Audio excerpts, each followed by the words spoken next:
Okay, here we are for the Vikings, week 9, and we'll have lectures 17 and 18. We're really going to I've divided them into lectures 17 and 18 in a very sort of arbitrary way, because as I was constructing these lectures, what I discovered is they're all interlaced. They're all hooked in together, and all the same Vikings are active in the Orkneys, Ireland, Scotland, and in Norway and in England, and so all the same guys are going everywhere in this area.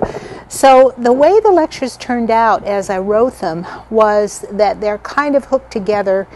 And the first one is a lot longer than the second one, so I probably, wherever I am at the break, I'll stop and then sort of pick it up there. But I'll be moving around geographically in the area of the British Isles, Ireland, Scotland, and the Orkneys, a little bit in England, but England is a side issue here. We'll deal with England all by itself later on. Nevertheless, we have to remember that the Vikings, they're all the same guys are everywhere. We're going to even touch on Russia a bit today. Some of them go to Russia from the Orkneys. And before I forget, I want to recommend a book to all of you. I assume this is still in print. Mine is a very well-used copy. This is called The Historical Atlas of the Vikings, and it's published by Penguin. It is absolutely wonderful. If any of you want to get it, I recommend it highly for this period of the Viking studies. It's kind of brief, and it helps you. The maps are very good. The maps help you a lot. Okay, so I wanted to be sure and mention that to you. And I've already mentioned that I'm going to sort of jump around between all of these areas and discuss Ireland, Scotland, and the Orkneys, all of them, as we go through the evening.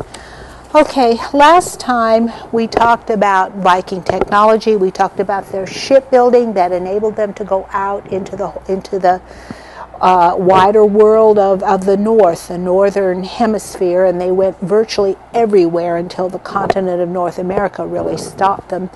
And I thought this was a wonderful picture to show you, which is, it's not the Vikings, it's actually the Normans building ships to go and conquer England. But we've already talked about how much they look like Viking ships. Here you can see these ships. They have the animal motif on the top, the dragon to scare the land spirits when they come in, or the sea spirits. And then we have the oar holes along the side, and they're built exactly like a Viking ship. As you can see how the planking is lapped. They're clinker built. That's called clinker built. And here you can see the workmen actually building the ships down here and up here. So that's a kind of neat picture that shows they're not Vikings, they're Normans, but the Normans are just like the Vikings. We also talked about the weapons that they had, and here are some archers shooting, and of course the Vikings are really big on archers shooting weapons from their ships, because bows and arrows are very effective weapons to use on a ship. And here is another picture of, this is again from the Bio Tapestry, which would have been the Battle of Hastings, the Normans conquering the English.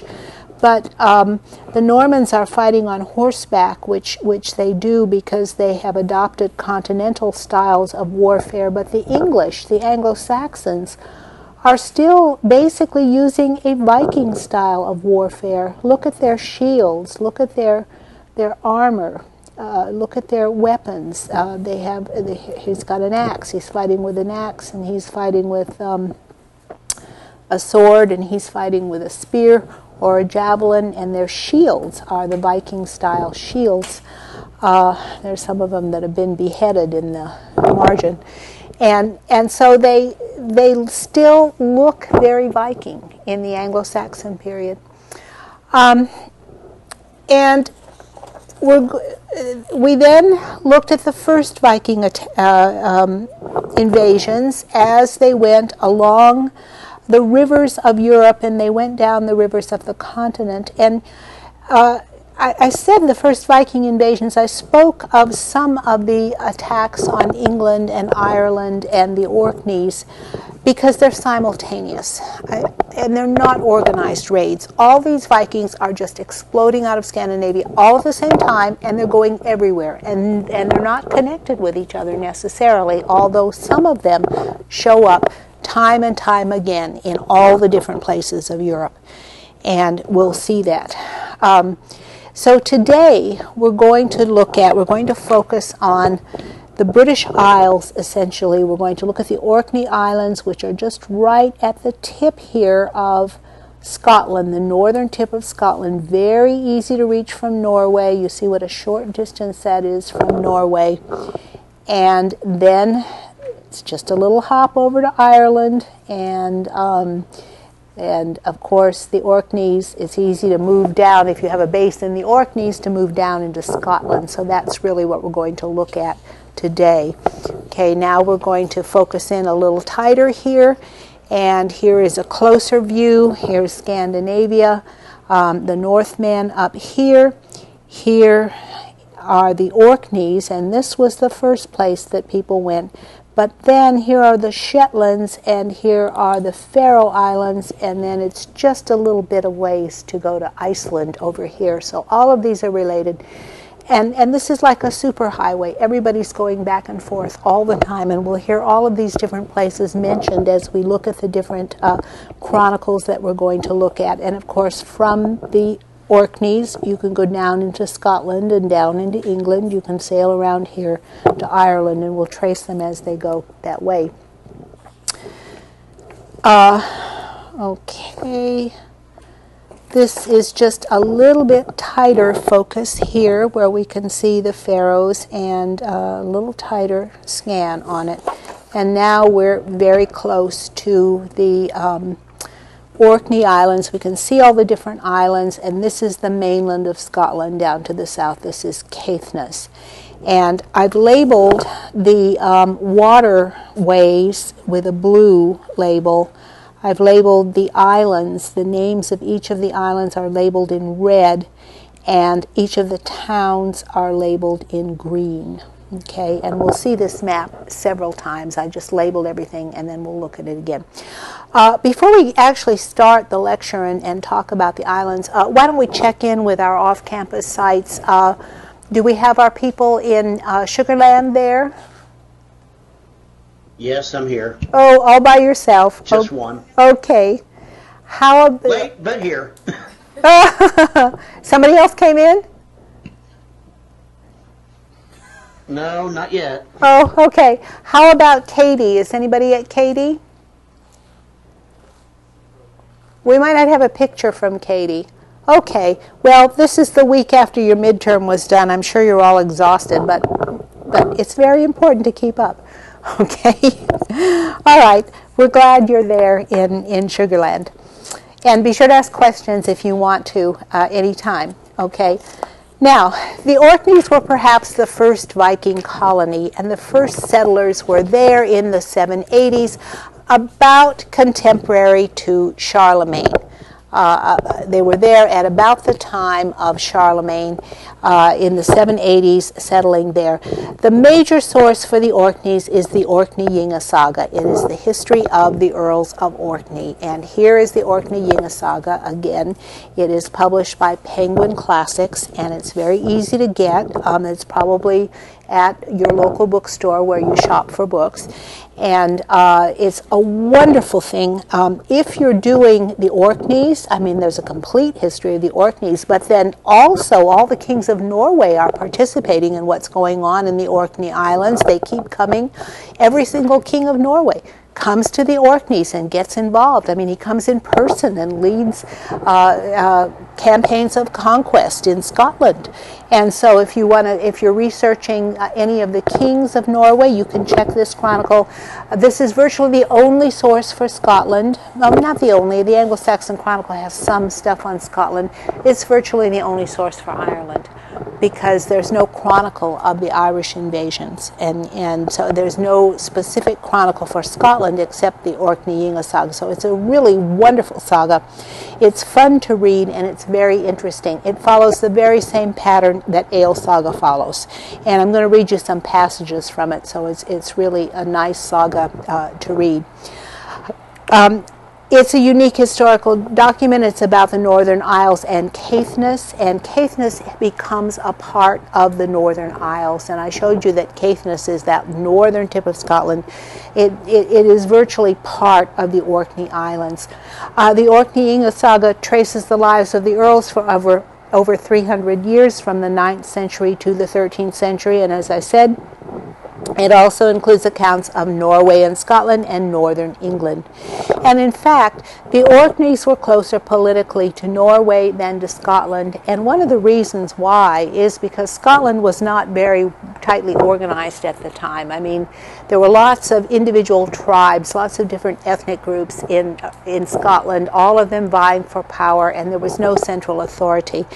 To the extent that there was a central authority, it was probably a creation of the Vikings, either by setting an example for the Scots to organize a centralized kingdom, or through their intermarriage, through direct Viking influence, because we're going to see lots of intermarriage between people from Ireland, whether they're Irish or Vikings in Ireland, people from Scotland, whether they're Scots or Picts or Welsh, whoever they are.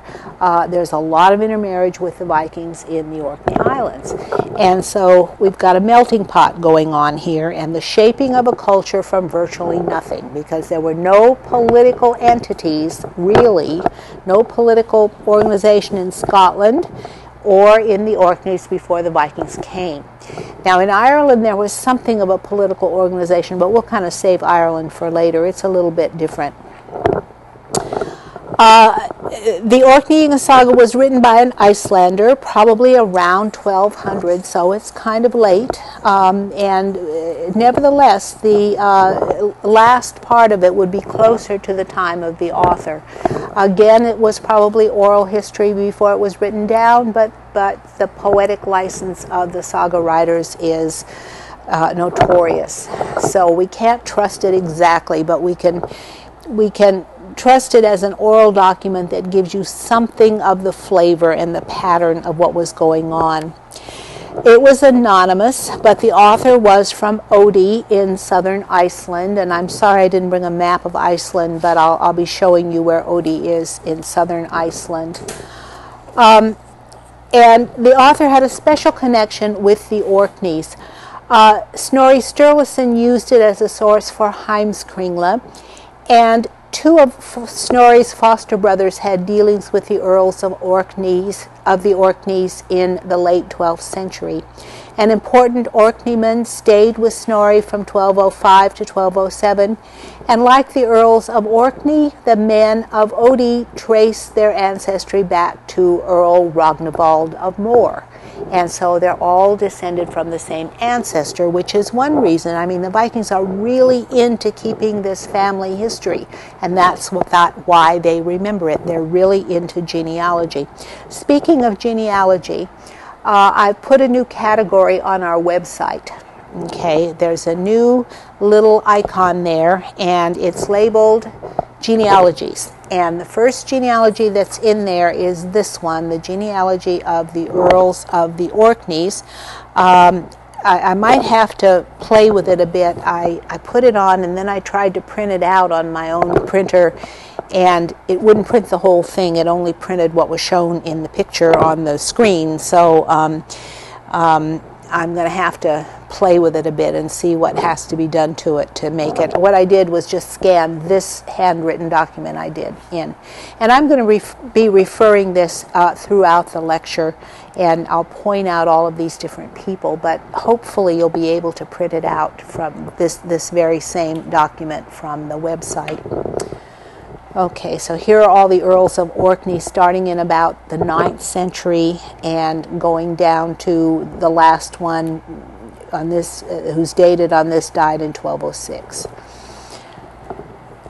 Okay, I will put this one on as we move through. I'm going to put some other genealogies on there as well from some of the kings of Norway and Sweden and Denmark and the Normans in Normandy.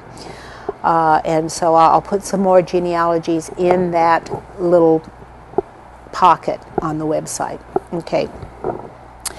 The saga begins with figures associated with the elements, so clearly it starts with a legendary focus. Logi is the Viking word for the Viking flame, a person who is named after flame. So he represents flame. Kari represents the storm. Frosty represents the frost. Snare represents the snow. Hlær or Agar are both associated with an ancient Scandinavian sea god. And so the first part is clearly legendary, and that's pretty much how all of our sagas start out. The opening episode is a folk legend, a search for an abducted princess, and then it moves quickly to the historical figures. And the first one we can identify is King Harald Finehair of Norway, and you remember he was a character in Earls Saga as well. His supporter was Earl Ragnvald of Moor, and Ragnvald actually received Orkney from the king. It's granted by King Harald Finehair to Earl Ragnvald, and Ragnvald then hands it over to his brother Sigurd the Powerful, who is the first Earl of Orkney. And Sigurd then joins forces with Thorstein the Red and Odd the Deep-Minded. Then the first settlers arrive in the Orkneys around 780, contemporary to Charlemagne in Europe. Okay, let's turn to our genealogy at this point, and we can see the father of Ragnvald of Moor, whose name I had to correct there, I spelled it wrong, and Sigurd the Powerful, and his father is Eystein. Okay. Guthorm is the second earl who's descended from Sigurd, and then we switch over to Ragnvald's children, who then half of whom become earls. All right, we'll come back to that. In 872, we have the Battle of Havresfjord, which is a great victory for Harald Finehair in Norway. But first, let's look at some maps. The settlers arrive in the 780s, and here we might imagine this is actually a Norman ship landing in England. This is actually, excuse me, it's not a Norman ship, it's an English ship landing in Normandy, in the land of Duke William. And so notice that the English ship looks almost identical to the Norman ships and to the Viking ships. It's got that square-rigged sail, which again is furled in the way that we talked about, so it could tack into the wind. It's got animal emblems on on the prow and the stern, and it's got the same kind of rudder as a Viking ship, the same kind of sails. It doesn't have oar holes there, though. That's kind of interesting. And here is Charlemagne's empire, which would have been the time when we've got the settlers moving into the area of the Orkney Islands up here, while Charlemagne's empire is flourishing on the continent. Okay. After the great battle that Harald Finehair won, considerable numbers of Norwegians went to the Shetlands, the Orkneys, and from the Hebrides to settle there.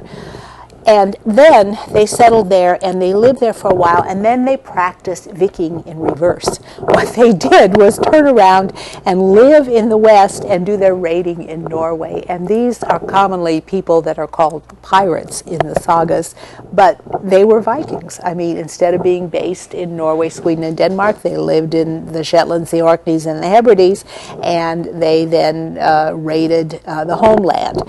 Harald himself sailed with his fleet to the islands, and he sent naval patrols to try to control some of these pirates, as he called them, and he put all of them he caught to the sword in the Shetlands, the Orkneys, and the Hebrides. He then harried the mainland of Scotland, and he himself laid claim to both the Shetland and the Orkney Islands as his own and as parts of Norway. He considered them parts of the Kingdom of Norway, and then he bestowed them on Jarl Ragnvald of Moor. The first earl, as we said, was Sigurd, Ragnvald's brother. And so I want to read you a little bit from the saga on page 27. Let's see. This is the death of Earl Sigurd. Okay. This is kind of an interesting story.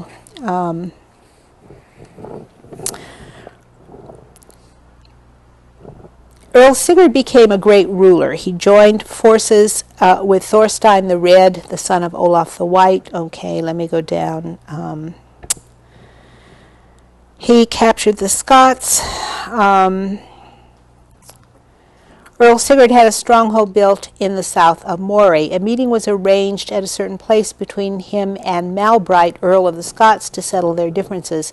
Each of them was to have 40 men, but on the appointed day Sigurd decided the Scots weren't to be trusted, so he had 80 men mounted on 40 horses. A little Viking strategy there. Okay. When Earl Malbright realized this, he spoke to his men. Now, he said, Sigurd has made fools of us. I can see 2 men's legs on the flanks of each horse, so there must be twice as many men as there are horses. Still, we must show our courage. Each of us must try to kill at least 1 man before we die ourselves. But as the Scots prepared themselves to face the enemy, Sigurd saw what they had in mind. Now, he said, I want half of our men to dismount and outflank them when we come to blows, while the rest of us ride at them as hard as we can and break their ranks. And that is what happened. There was a fierce fight, but it wasn't long before Malbright and his men were dead. Sigurd had their heads strapped to the victor's saddles to make a show of his triumph, and with that they began riding back home, flushed with their success. On the way, as Sigurd went to spur his horse, he struck his calf against a tooth sticking out of Malbright's mouth. And of course, Malbright's head was lashed to his saddle, as were all the heads of the Scots. And so he brushed against this tooth, and it gave him a scratch. The wound began to swell and ache, and it was this that led to the death of Sigurd the Powerful. He lies buried in a mound on the bank of the river Oikel. Okay? Use your mic if you have a comment. I mean, this is totally logical. The human tooth has lots of germs on it, and so there are lots of bacteria, and so one can get a human bite is very dangerous, and so that's what he died from. The Earl got his revenge even after he was dead. Okay, and he died, and then Earl Ragnvald's sons actually inherited. Okay, where have I got Earl Ragnvald's son? Earl Howard came to Orkney and took up residence. Sigurd had a son called Guthrum who ruled the earldom for a year but died childless. When Earl Ragnvald of Moor heard about these deaths, he sent his son Halad west to the islands, and King Harold gave him the title of Earl. So here is our second Earl of the Orkneys, is Earl Halad, right here, who is the son of Ragnvald of Moor. Okay, Earl Halad came to Orkney and took up residence on mainland. Vikings would raid the islands as well as Caithness, looting and killing, but when the farmers complained of their losses to Earl Halad, it seemed to him beyond his power to right matters for them. So tiring of his rule, he gave up the earldom and went back to Norway as a common landholder. This excursion made him a laughingstock. And now, at this point, 2 Danes show up and decide that they're going to settle. You don't have to remember their names, but they're Thorir Treebeard and Calf Scurvy. They set up camps on the islands. When Earl Ragnvald heard about it, he flew into a rage and summoned Thorir and Hrolog, his other sons. And so let's look at Thorir and Hrolog. Let's see if I've got him here. Thorir. And I haven't got Hrolog on here. Or I haven't got Hrolog on here, but Hrolf is the other one. And this is Hrolf the Ganger. He didn't summon him because he was away at the time going a Viking. And do you remember where he was? Who was Hrolf the Ganger? Anybody remember? Is he the one with the legs that were so long he could walk with the horse? Yes, yes. He was in Normandy. Remember, he was in Normandy, and he was the one who became the first Duke of Normandy. Okay, Hrolf was away at the time on a Viking expedition. Ragnvald asked which of them wanted the islands, and Thorir answered that it was up to the Earl himself to decide whether or not he should be the one to go. As I see it, said the Earl, you'll be better here than anywhere else. Your path doesn't lie overseas. Do you want me to go then? Asked Haralog. You're not destined for the earldom, replied Ragnald. Your fate will take you to Iceland. You'll have plenty of descendants there, and they'll be thought of as the noblest of men. Well, this is all fiction at this point because Iceland is not being settled yet. After that, the Earl's youngest son, Einar, came forward. Do you want me to go to the islands, he asked. I can promise you the greatest favor you could wish for, and that's never to have to see me again. There's little enough here to hold me, and I don't see myself as being any more of a failure elsewhere. Considering the kind of mother you have, said the Earl, slave-born on each side of her family, you're not likely to make much of a ruler. But I agree, the sooner you leave and the later you return, the happier I'll be. Okay, this Einar, the youngest son, then becomes the next Earl, Turf Einar. I'm sorry, and there's Thorir. Okay, and here's Turf Einar. I left Hrolog off, but there's one more son. Turf Einar becomes the Earl. He's called Turf Einar because he went there and he became a farmer, and he plowed the land. Okay, and he was born of a slave mother. Ragnvald gave Einar a fully equipped ship of 20 benches, and Earl Harold conferred on him the title of Earl. Okay, Einar sailed west to Shetland to gather forces, then south to Orkney to face the two Danes, and he killed them both. Okay, and so then he became Earl. All right, we'll get back to that in a moment. We have one more son at Hallard. Hallard was the one who didn't like it there and just went home. He's the one who became the laughing stock, but we have actually 5 sons. Okay, and here are the islands as they settled on them, and he's now the Earl. And here's Caithness to remind you where Caithness is in northern Scotland. All right. Thorir was favored because he leaves matters in his father's hands and will succeed to the Moor earldom on Ragnvald's death. And because he is unlikely to cause trouble while his father was alive, Thorir was also the one he favored the most. But Einar, the despised descendant of a slave mother, eventually conquers all Orkney. He was in fact underestimated by Ragnvald because Einar, or Turf Einar, was ruthless, capable, one-eyed, and archetypal turf cutter and middling poet. So like many of the Viking heroes, he was a poet, and he was one-eyed, interestingly, which makes you think immediately of Odin, that he's got a sort of aura around him. Hrolog is too much a man of peace for Ragnvald, but he emerges as an individualist, a man who knows his own mind, despite his unwarlike temper.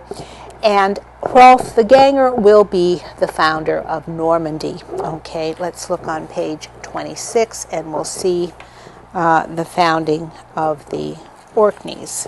Okay.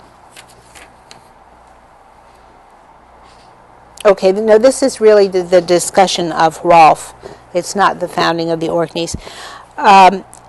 Okay, Earl Ragnvald had married Ragnhild, and I don't think I have her on here. This is another Ragnhild that Earl Ragnvald had married.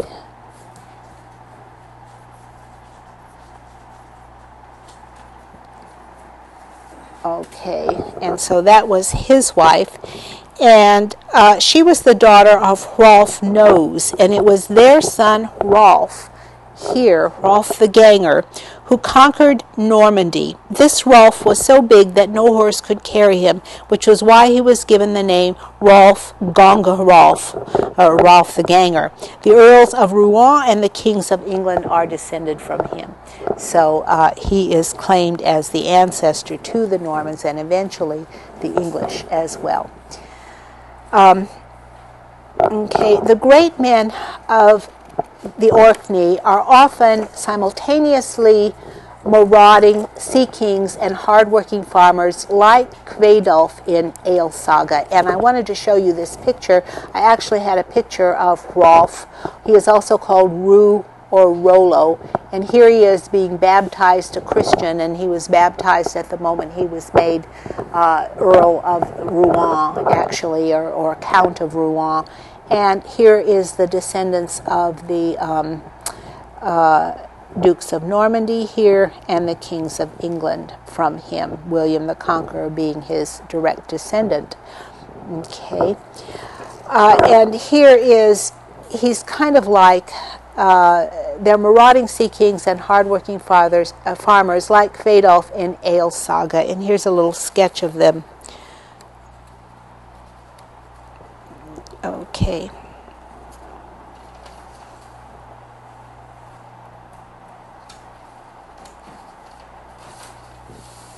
All right, I'm not sure. Okay. For example, in the opening chapter of Earls Saga, here's a sketch drawn by the saga of the lifestyle of one of its greatest figures, Svein Aslifarsson.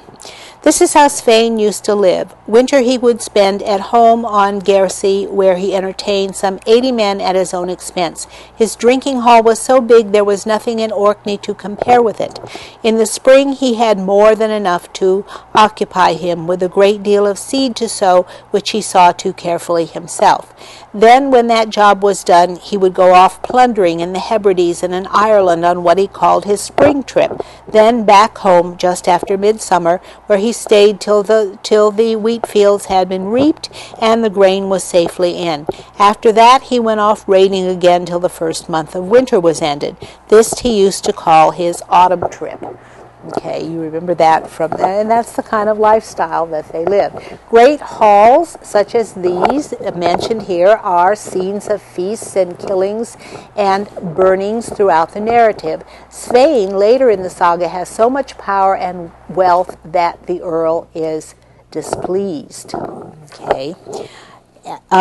After he had been home for a short time, while Svein invited Earl Harold to a feast, welcoming him with a magnificent banquet at which people had plenty to say about Svein's high style of life. "I'd like you to stop your raiding, Svein," said the Earl. "It's always better to be safe back home, and you know well enough that you'll only be able to keep yourself and your men on what you steal. Most troublemakers are doomed to be killed unless they stop of their own free will." Svein looked at the Earl, and there was a smile on his face. "Fine and friendly words, my lord," he said. "I'll take your excellent advice, though there are people who might say you yourself are hardly the most peaceful of men." "I'm responsible for my own actions," said the Earl, "but I must say what I think." "I'm sure you've the very best of intentions, sir," said Svein. "So this is the way it's going to be. I'll give up raiding. I'm getting on in years and not up to all the hardships of war. But I'm going on one more trip in the autumn, and I want it to be as glorious as my spring trip. When that's over, I'll give up raiding." "Hard to tell which comes first, old fellow," said the Earl, "death or glory." Okay, so a warning to him. So the Earl was displeased with Svein, and the Earl is kind of his overlord and someone who he owes allegiance to. And it was indeed to be Svein's last trip. He actually died fighting in Dublin. The summer after his death, his son set up partition walls in the great drinking hall he had built on Gersey. With the Viking farmer Svein dead, it seems there is no longer any need for banquet space. Well, here is a picture of one of the what might be the feasting halls and this is a picture I took in Denmark in a reconstruction of what a Viking great hall would have looked like. It's not very fancy, is it? But they would gather around the fire in the wintertime, maybe sitting on these banks of seating areas here and keeping warm by the fire and drinking and feasting. The world is changing, and soon a rare event is going to become commonplace. Men are going to start to die in their beds, and this is a prophecy that really comes true, that as soon when they reach a certain point, the men are going Viking all the time, but then the earls start to die in their beds. There are a few domestic passages in the Orkneyinga Saga. The emphasis is on warfare, and the saga is a catalog of battles, killings, and Viking raids. And so it's kind of the same thing over and over again, lots of killings. But the connecting theme is the division of the earldom between 2 or sometimes 3 ambitious men, and they can be sons, they can be cousins, they can be nephews, but you have the division of the inheritance, and unless only one son survives, there's constant bickering and warfare between the potential heirs to the earldom. And the earldom is constantly breaking up and reassembling according to power groups. I mean, the earldom itself is divided over and over again and then reunited as the different power groups vie with each other. At first, the earls do this, and the sons of the earls do this pretty much on their own in the Orkneys. But as time goes by and the kings of Norway get stronger and their hold on the Orkneys gets stronger, then you see these claimants to the earldom having to journey to Norway to actually ask permission of the king in order to get the approval and support of the kings. Norway itself is a land divided where brother fights brother, and the Orkneys are in fact a mirror image of what's going on in Norway, and not only Norway, but Norway, Denmark, and Sweden, which are not divided into the countries that they have now until really the end of the Viking era. And so the borders are constantly shifting, and the power groups are shifting, and there's constant battling over the inheritance of lands, both in Scandinavia and in the Orkneys. There are frequently warring power groups on the mainland in Caithness and in the islands as well, and they make Viking trips to the Hebrides. An episode of witchcraft gone awry is kind of an interesting passage, and let me turn to that one and describe it. Okay, here's an episode of witchcraft.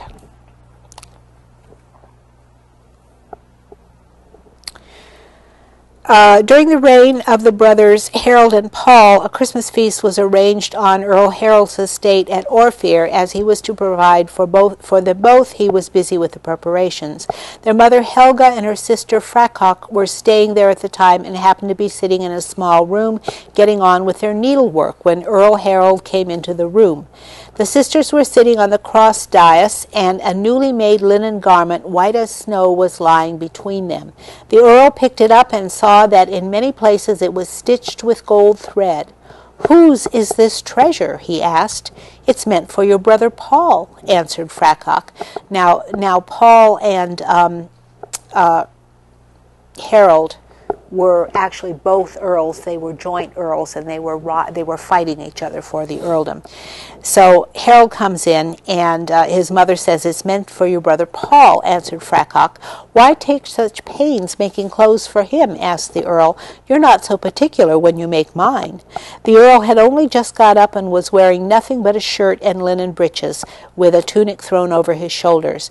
He cast the tunic off and began unfolding the splendid linen garment, but his mother grabbed hold of it and told him that there was no reason to be envious just because his brother had some fine clothes. The Earl snatched it back and was about to put it on when the sisters pulled off their bonnets, tore their hair, and said that if he put on the garment his life would be at risk. Though they were both in tears, he didn't let that stop him. But no sooner was the garment upon his back than his flesh started to quiver, and he began to suffer terrible agony. He had to go to bed, and not long after that he died. His death was deeply mourned by his friends.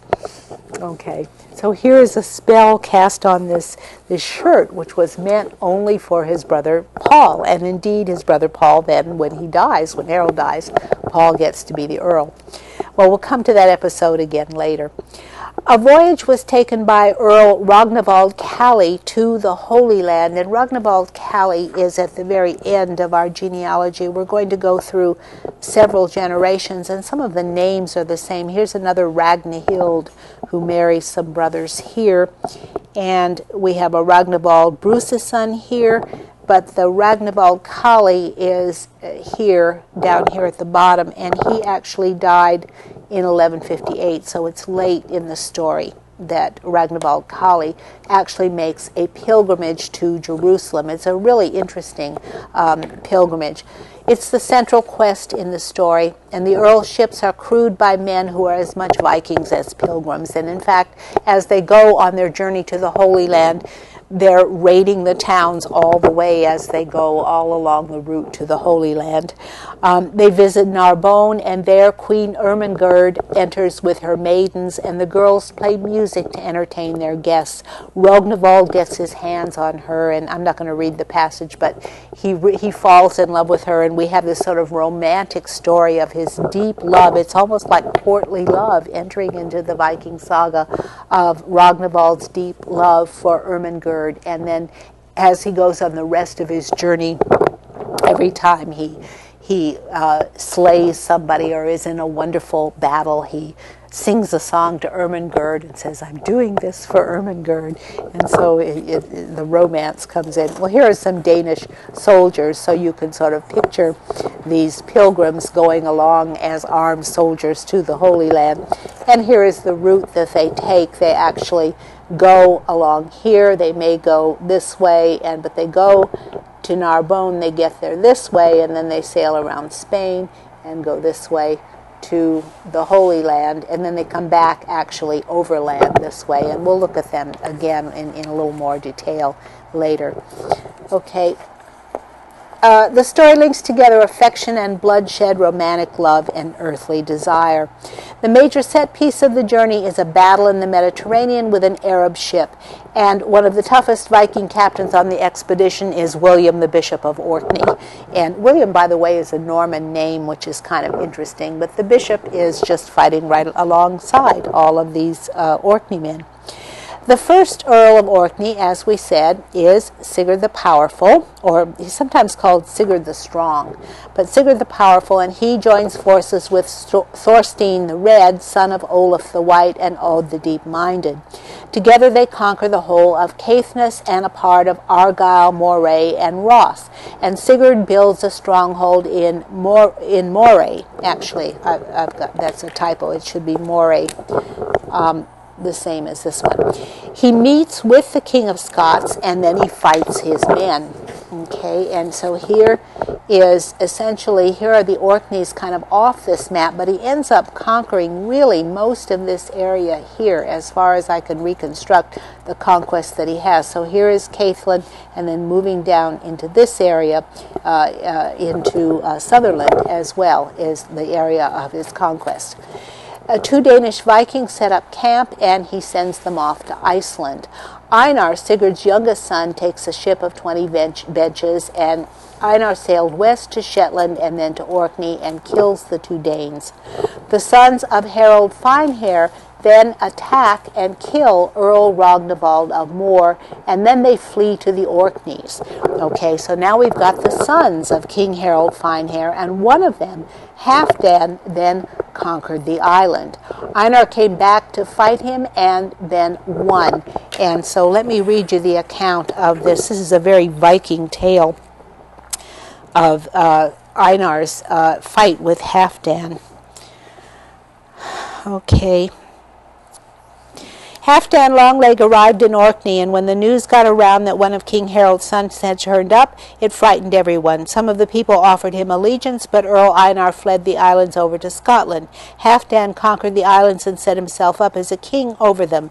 Later in the year, however, Einar came back to fight him, and though the battle was fierce, Einar came out as victor. Around evening time, when it was growing dark, Halfdan jumped overboard, and Einar composed this verse: "Not from Hrolf's hand, nor Hrolog's the hurled shaft, no death dart.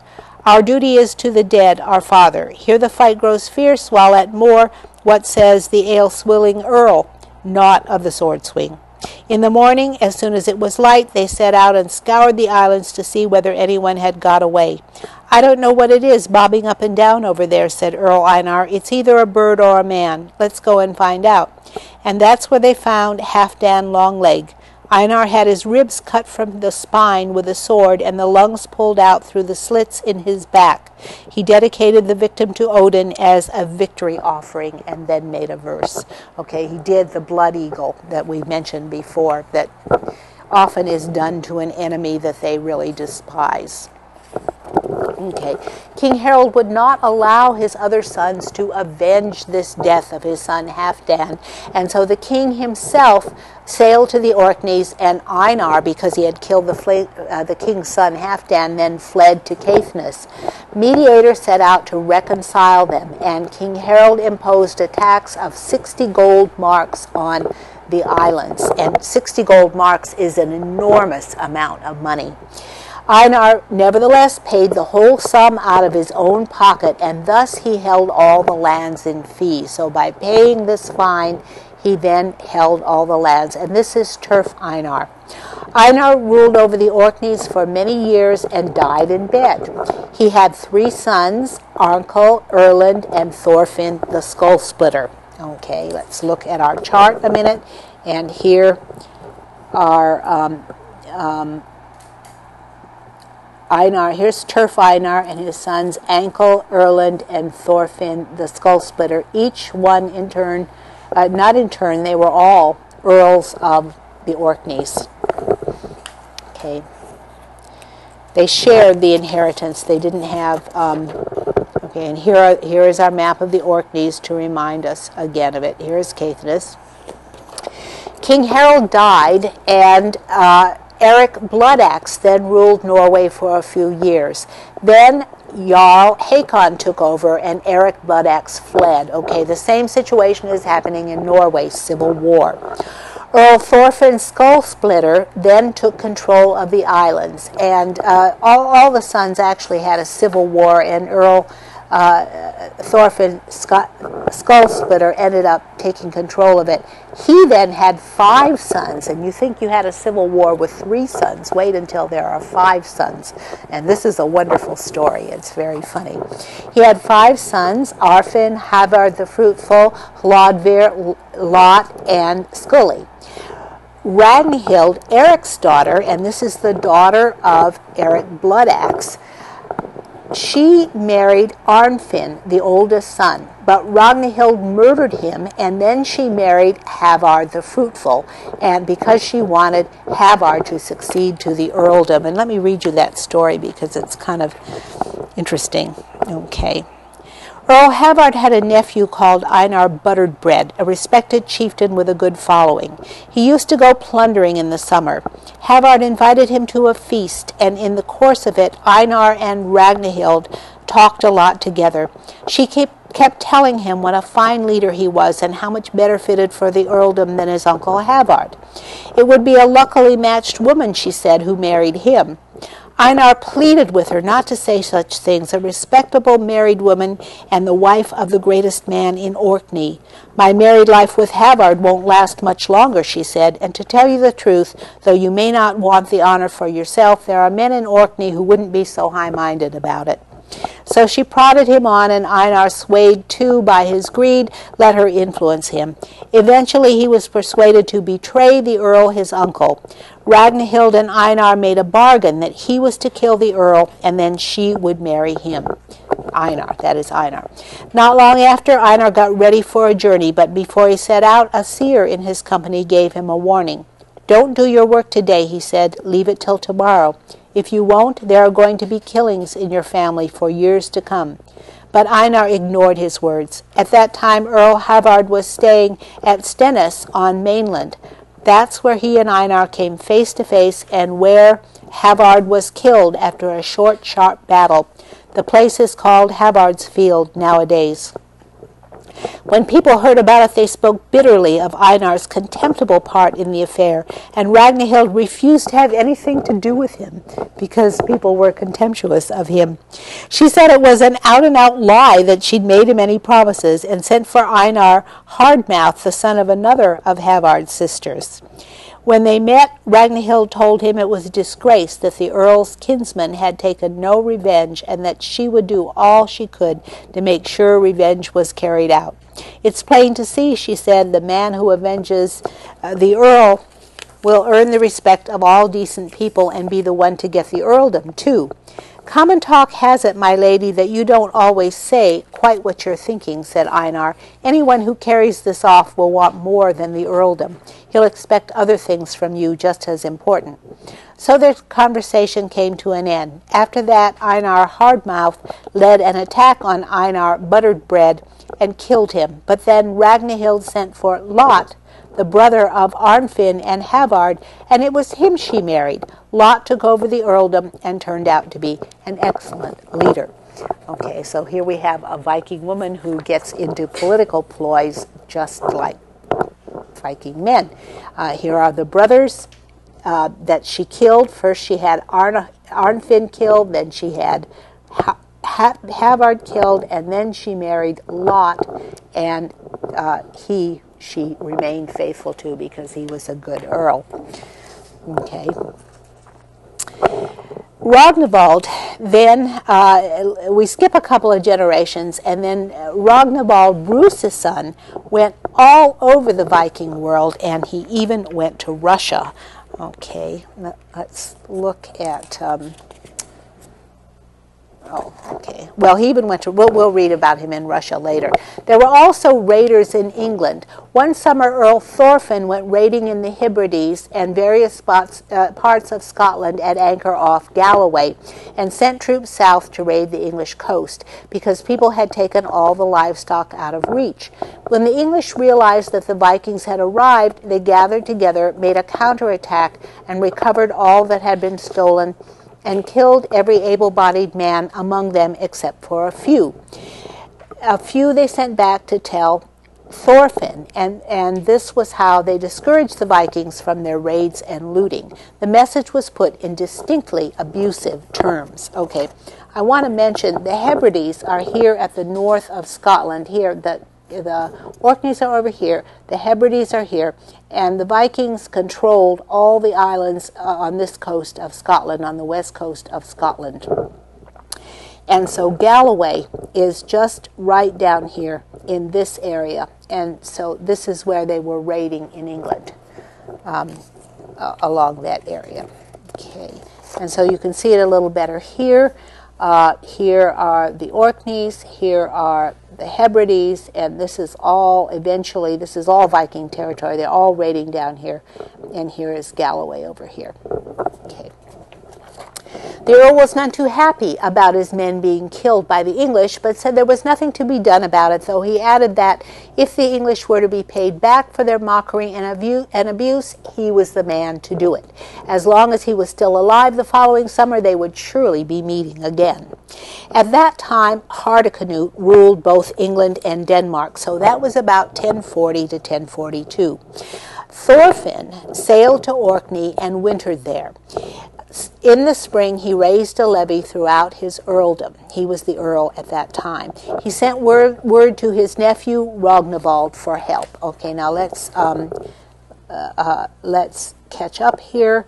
We have Thorfinn ruling as earl about 1064. Actually, he's a little bit... he died in 1064, so he was earl for a long time.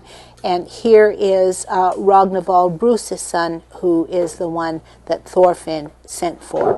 And Ragnvald was was earl earlier. Okay. So he sent word to his nephew Ragnvald for help. And here are the islands again that we can see. Ragnvald raised forces throughout his own earldom, and Thorfinn gathered troops in the rest of the Orkneys and Caithness. Large numbers of Scots and Irish flocked to join him, many from the Hebrides. He led these troops against the English while Hardicanute was in Denmark. Okay, Hardicanute was king of both Norway and England at the time. These earls these are the Earls of Orkneys, began pillaging and looting in England. The commanders of the English marched against them, and there was a hard and fierce battle. The Earls of Orkney won the day and ravaged far and wide throughout England, killing, looting, and burning wherever they were. Okay, we'll come back to okay, here's the poem they wrote at this time. The English will ever remember this edge storm. No greater ring giver ever roamed with war guard. Keenly the slender swords cut down old Ragnvald's kin. South of Man, staunched the step of warriors. Against England the Earl urged his banner. Oft his warband blooded the hawkbeak. Fire shrank the halls as the folk ran. Flame ravaged, smoke reared, reeking skyward. Throughout forts the famed one went fearless to the fight throng. Many a horn howling, but high his banner. Nothing weakened the warriors of the Wolf Lord. War dawned then, steel dazzled, wolves dined on the dead. So he ravaged all of that area of England. Earl Thorfinn fought 2 pitched battles in England and many more sorties and killings over most of the summer. And he went back to Orkney in the autumn and stayed over the winter. Okay, Ragnvald then died at that time. All right, I think, oh no, this is the death of Ragnvald that I'm going to describe below. Ragnvald took up residence at Kirkwall, and he had a great retinue there and lived in grand style, but he left his great hall, and he and his men went to fetch malt for the Christmas ale. Of course, they needed ale for Christmas.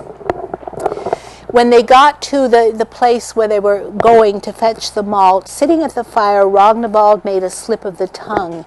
And when he made a slip of the tongue, he remembered a prophecy of King Olaf, who had once also made a slip of the tongue. And King Olaf had said to him that Ragnvald would not have long to live if ever his tongue made a slip. Then at that moment, Ragnvald realized that his enemy, Earl Thorfinn, had arrived, and Thorfinn set fire to Ragnvald's house, heaping a great wood pile in front of the door. Thorfinn allowed everyone but Ragnvald's men to leave, and they were all burned up inside. And their hall was probably like this one, with only one door. There's only one entrance to this great hall, which would be right here. And so they piled wood in front of the door and burned them alive. But one man escaped wearing a long nightshirt, and it was Ragnvald. Thorfinn and his men set out to look for him and split into several groups. Thorkel, the forester, searched the shore and heard a dog bark among the rocks by the sea. And Ragnvald had been carrying his lapdog with him, and it was this that betrayed him.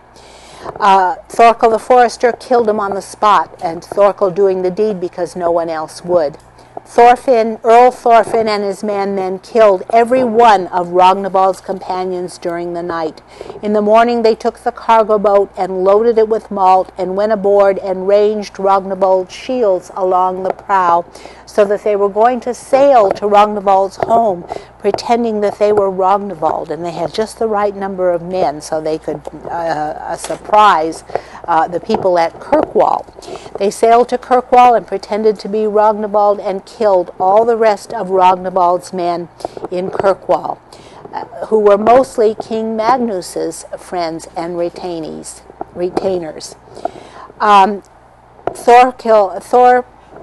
Thorstein only spared the life of one, Thorfinn, only spared the life of one, telling him to go back to King Magnus in Norway with the news. So you know immediately, that was a challenge to King Magnus. At this point, Earl Thorfinn was now the sole ruler of Orkney and the other territories.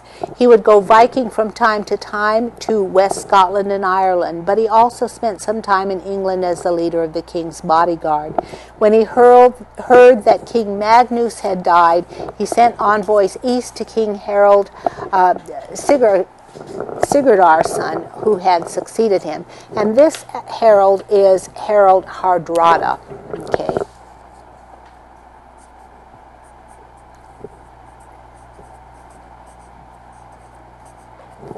Who had succeeded him. This Harold Hardrada gave Thorfinn his friendship, and Thorfinn put to sea with 2 ships of 20 benches each and over 100 hand-picked men. He sailed east to Norway and met King Harold in Hordaland, and Harold gave him generous gifts. Thorfinn then sailed south to Denmark, where he met King Svein at Aalborg.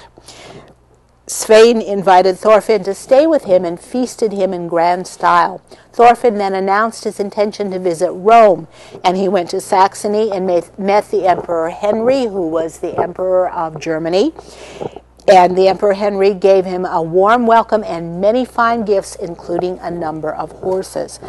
So he went over here, he went over to Hordaland in Norway, and then he went south to Aalborg, which is right here in Denmark, and then he went south into the German Empire and met with the emperor here on his way to Rome. And so he was going overland, and of course the emperor gave him the horses to ride overland to Rome.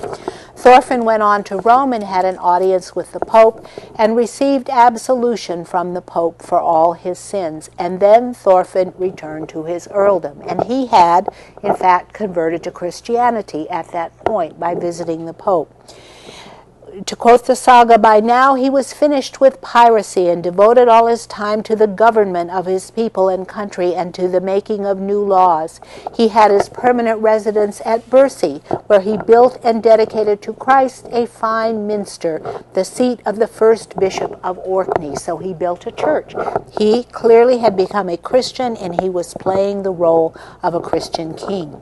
He was now the most powerful of all the earls of Orkney. He had won for himself 9 Scottish kingdoms, along with the whole of the Hebrides and a considerable part of Ireland. So no wonder he considered himself such a great king.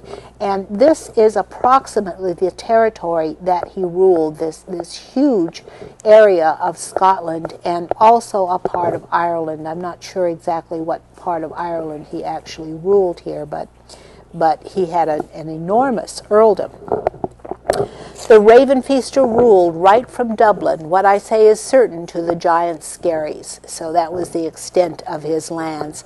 His grandfather was Malcolm, King of Scots, and his grandfather had named him Earl at age 5, and he ruled for 70 years. He died towards the end of the reign of Harold Sigurdarson, or Harold Hardrada, and was buried at Christ Church, Bercy, the very church he had built. And this is a simple 11th century church in Denmark, which is probably the kind of church that he built, although now it probably doesn't even exist anymore, or it might be in ruins. But this was the kind of churches that the first Christians were building in the Viking lands. And I want to show you this book. I can't show you all the pictures in it, but here is a book about St. Boniface's Church in the Orkney Islands, and it's an archaeological assessment of the ruins of this church, which you can see on the cover are in an embankment. They're excavating it. This is the excavation of this church. And so there are lots of these tiny little churches all over the Orkneys and all over northern Scotland where the Vikings had settled. If you're interested in the archaeology of the Orkneys, this is another book that you can use as a source. Okay, the Earl's sons Paul and Erland inherited Orkney and ruled jointly, not dividing his realm. Okay, here are the Earl's sons. So catch up with them. Paul and Erland are the sons of Earl Thorfinn, whose life we have just described, who ruled that vast area of the Orkneys, Scotland, and some of Ireland. And here are his 2 sons who ruled jointly. King Harold Sigurdarson, who was Harold Hardrada, was killed in a battle with King Harold Godwinson of England in 1066. So this would have been the Battle of Stamford Bridge, which just preceded the Battle of Hastings, if you remember the story of William the Conqueror's conquest of England. And so here is the King of Norway, Harold Hardrada, who was actually killed by King Harold of England at that battle. When Harold died, Harold's son Olaf then ruled Norway jointly with his brother Magnus. And at this point we have the Norman conquest in 1066. Okay, King Magnus and King Olaf were then joint kings of Norway, and remember that Norway is a mirror image of the Orkneys with this joint inheritance and everybody fighting each other. King Magnus went to Orkney and seized Paul and Erlend and sent them to Norway and made his own son Sigurd overlord of the islands with regents to govern the earldom. Magnus then conquered the Hebrides and captured Logman, son of Godred, king of the Western Isles. Magnus then sailed to Wales and fought against 2 Welsh earls. Okay, now we can see along the coast where Magnus is going. He conquers the Orkneys, he conquers Caithness, he conquers the Hebrides, and then he starts conquering the Western Isles all along here and sails down, and then he attacks right here, which is where the Earl of Chester is actually right here. So Hugh the Fat, Earl of Chester, is actually mentioned in this. Hugh the Fat was a good friend of William the Conqueror and one of William the Conqueror's chief men, retainers, and so that's where he conquered. And so we can see here is William the Conqueror's Anglo-Norman state, England and Normandy, and here is Chester right there, where the Earl of Chester, and there's another Earl right here who is the other Earl. The 2 Earls are named in the saga, Hugh the Fat and Hugh the Proud. Magnus then, Hugh the Fat is called actually a Welsh Earl. He's not a Welsh Earl, he's English. Hugh the Proud is a Welsh Earl. Magnus then defeated both of them and took possession of Anglesey and a third part of Wales. Then King Magnus sailed back north, hugging the coast of Scotland. And King Malcolm of Scotland granted him all the islands off the west coast that he could sail around in his own ship.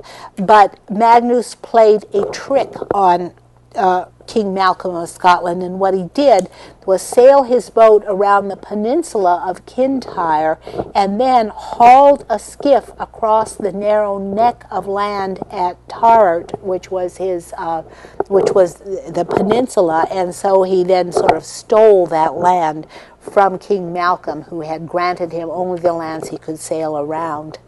And so Magnus was a typical Viking. At the death of King Magnus, we then start to see the evolution of the earldom of the Orkneys to being a fief of the King of Norway, because he had essentially wrested it away from Paul and Erlend and put his own son in there and controlled it himself. Nevertheless, when Magnus died, the line reverted to the son of Paul, which will be Earl Hakon. Okay, and then later it's going to, first it reverted to the son of Hakon, and then later it's going to revert to the son of Erlend, who will be Saint Magnus. He is a saint. All right. After ruling Norway for 9 years, King Magnus sailed west again to plunder in Ireland. He spent the winter in Connaught and was killed the following summer in Ulster on St. Bartholomew's Day. His son Sigurd, then ruling Orkney, set out for Norway, where he was accepted as joint ruler along with his brothers Eystein and Olaf. He left the daughter of the Irish king whom he had married behind in Orkney. So what he did was just abandon his wife. As Earl of Orkney, he married a daughter of one of the Irish kings in order to cement that alliance. But when his father died and he could now move up to be king of Norway, he sort of dumped the title of Earl of Orkney and dumped his Irish wife as well. Okay, so then he went to Norway and became king. At this time, Hakon, the son of Paul, as we saw on our chart, this would be Hakon right here, the son of Earl Paul, then came to Norway from Orkney. And the kings, the 3 kings that we saw set up here, Sigurd, Eystein, and Olaf, are kings of Norway, joint kings. The kings made him Earl of the Orkneys and gave him authority pertaining to his birthright. And so now he is the king of the Orkneys here. Okay, he was immediately challenged by Magnus Erlendsson. Okay, so when Hakon got there, he was challenged by Magnus, who was the son of his brother Erland. And so now we have a civil war between cousins going on. This Magnus is called Saint Magnus. He becomes the Orkney's first saint. Friends mediated between Hakon and Magnus and arranged that they would share the earldom, and the kings of Norway approved. But Magnus went on to become a saint. Okay, this is Magnus, the son of Erland, and not King Magnus. Saint Magnus, the Earl of Orkney, was a man of extraordinary distinction, tall, with a fine, intelligent look about him. He was a man of strict virtue, successful in war, wise, eloquent, generous, and magnanimous, open-handed with money, sound with advice, and altogether the most popular of men. He was gentle and agreeable when talking to men of wisdom and goodwill, but severe and uncompromising towards thieves and Vikings, putting to death most of the men who plundered the farms and other parts of the earldom. He had murderers and robbers arrested and punished the rich no less than the poor for their robberies, raids, and other transgressions. His judgments were never biased, for he believed divine justice to be more important than social distinctions. He was generous to both rich and poor and lived according to God's commandments. He mortified the flesh in ways known only to God. So he did something secret to mortify his flesh, and he didn't let anybody know but God what he was doing. He married a girl from the noblest family in Scotland, but he remained celibate. They both remained celibate for the next 10 years. Okay, I'm going to stop. There's more to his description. But tell me what you think of this description of the Orkney's first saint, Saint Magnus. And we've got this description of him. Does he sound like a typical Christian saint or not? What about the qualities we've talked about that Saint Magnus had? What do you think of these qualities? You sound like a pretty good saint to you? Well, you don't think of many saints being warlike and things like that. No, you don't. You don't think of saints going out and killing people. I mean, they may be in favor of justice, but they usually don't kill people with their own hand, which is what he's doing here. Anything else that kind of strikes you as weird about this description of him as a saint? I mean, it really is a weird description. Do you have an idea? Well, that he was served out justice to the thieves and robbers instead of forgiving them, or he was what? He killed the thieves and robbers instead of forgiving them. Oh yeah, he killed the thieves and robbers instead of forgiving them. If you didn't know this was a description of the Orkney's first saint, what would you think this was a good description of? Other than the fact that he remained celibate while he was married, but what about the description above that? What would you think that was a description of? Any ideas?